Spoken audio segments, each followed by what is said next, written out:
di situ. Oke. Nah, kemudian di Kementerian Dalam Negeri, Menteri Dalam Negerinya polisi, Sekjennya polisi, Irjennya polisi, Wakil Menteri juga keluarga polisi.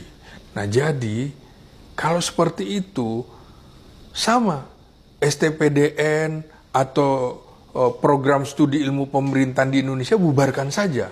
Jadi biar saja semua dari lulusan akademi kepolisian. Ya kan seperti itu. Iya. Nah ini menurut saya harusnya tetap dijaga. Polisi itu apa sih? Polisi katanya bukan militer. Oke, polisi sipil. Tapi polisi sipil bersenjata. Ya kan?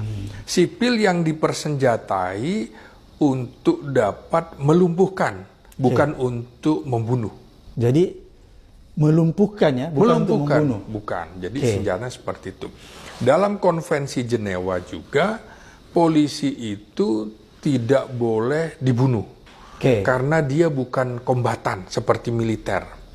Polri dan TNI ini memang kalau kita lihat pasal-pasalnya, kalau tidak dikritisi, ada pasal-pasal tertentu yang bisa membungkam ya, bisa mengganggu kebebasan sipil. Oh bisa, banyak. Nah misalnya ya, ini juga fungsi dari Kaba Intelkam, Kepala Badan Intelijen Keamanan Polri. Menurut saya ini nggak lengkap. Harus kalau di Undang-Undang Dasar dan juga fungsi polisi itu Kamtibmas. Jadi Kaba Intel Kamtibmas. Nah, karena kalau tidak dia berbenturan dengan Badan Intelijen Negara, Badan Intelijen Strategis TNI, Badan Intelijen atau Intelijen Kejaksaan, Intelijen Imigrasi. Jadi kalau kayak gini semua disetujui, badan intelijen yang lainnya bubar aja. Kan repot nih, keberadaan polisi bubar semua. Dan kenapa perlu supaya tidak melebar kemana-mana juga seperti tadi. Nah soal bagaimana melakukan di pasal 14 poin H, melakukan penyelidikan dan penyidikan terhadap semua tindak pidana sesuai dengan hukum acara pidana dan ketentuan peraturan perundang-undangan lainnya. KPK nggak perlu ini.